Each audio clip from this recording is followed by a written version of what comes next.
오늘 저에게 주시는 하나님의 말씀은 사사기 20장 15절에서 17절까지 말씀입니다.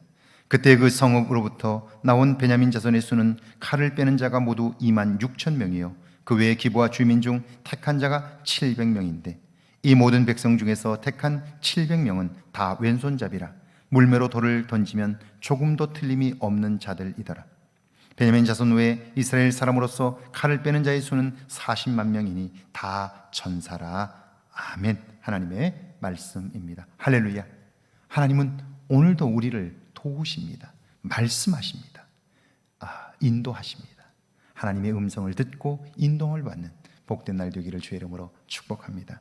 성경은 교만은 패망의 선봉이요 거만한 마음은 넘어짐의 앞잡이라고 말씀해요. 교만은 왜 패망의 선봉일까요? 사람이 교만하면 정말 보아야 할 것을 보지 못해요.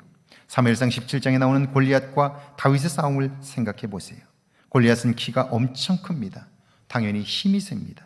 보통 사람들이 들 수도 없는 거대한 창을 잡았고요, 목소리가 우렁차 그의 외침에 이스라엘 사람들은 모두 다 기가 죽었습니다. 그를 이길 자가 없어 보입니다. 그런데 하나님을 신뢰한 다윗은 그를 우습게 여깁니다. 왜냐하면 하나님은 전능하시기 때문이죠. 그분이 도와주시면 이깁니다. 그렇게 믿고 보니까 그가 결코 무섭지 않아요. 오히려 그의 마음에는 이런 확신이 듭니다. 저가 너무 커서 어떻게 물맷돌을 던져도 빗나가지 않겠는데? 맞출 수 있겠는데? 그런 생각이 드는 거죠. 그런데 골리앗과 두려워하는 사람들은 그걸 보지 못해요. 그래서 결국 망하는 자리에 서 있게 되는 거예요. 15절입니다. 그때 그 성읍들로부터 나온 베냐민 자손의 수는 칼을 빼는 자가 모두 2만 6천 명이요 그 외에 기브와 주민 중 택한 자가 700명인데 베냐민 사람들이 연합군의 물음을 무시한 채로 그들은요 전쟁을 선포하게 돼요. 그들이 그렇게 한 행동의 배후에는 나름대로 생각이 있었기 때문인데요, 그들에게는 2만 6천 명의 훈련된 병사들이 있었습니다. 그들은 가나안에 정착하는 과정에서 싸우며 얻은 나름대로의 전쟁 노하우가 있습니다. 광야 길에서 얻은 선배들의 전술과 지략들이 있습니다. 그러기에 연합군의 기세에 눌리지 않아요. 그런데 이 일은 기세의 문제가 아니에요. 하나님 앞에서 누가 잘못했는가를 판명하는 일인데 그것을 그들은 자기들을 도전한 것으로 판단한 거예요. 오판이지요. 착각입니다. 16절입니다. 이 모든 백성들 중에서 택한 700명은 다 왼손잡이라 물매로 돌을 던지면 조금도 틀림이 없는 자들이라. 특별히 그들이 보유한 700명의 군인들은요 모두 다 왼손잡이입니다. 뛰어난 사냥꾼이요 특수 요원들이에요. 물매를 던지면 머리카락도 맞출 실력을 갖춘 자들입니다. 베냐민 지파는 자신들이 절대적으로 신뢰하는 그들이 있기에 연합군의 물음을 무례하다고 여기는 거예요. 이게 뭐죠?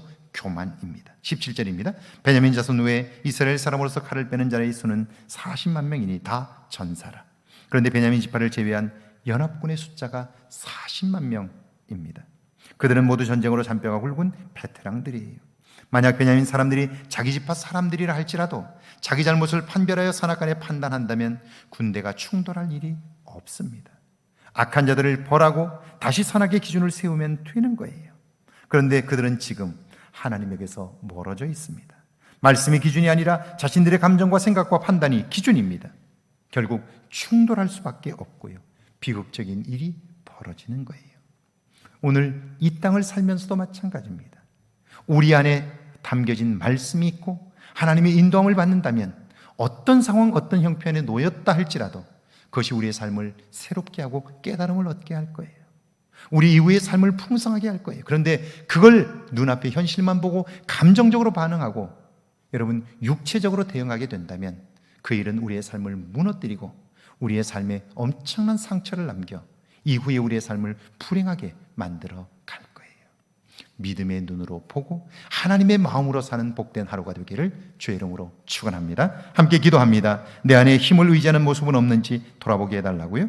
하나님의 말씀을 기준 삼고 살게 해달라고요. 함께 기도합니다. 하나님 아버지, 나도 모르는 사이에 내가 가진 그 무엇을 의지하는, 힘을 의지하는 모습이 없는지 돌아보게 하옵소서.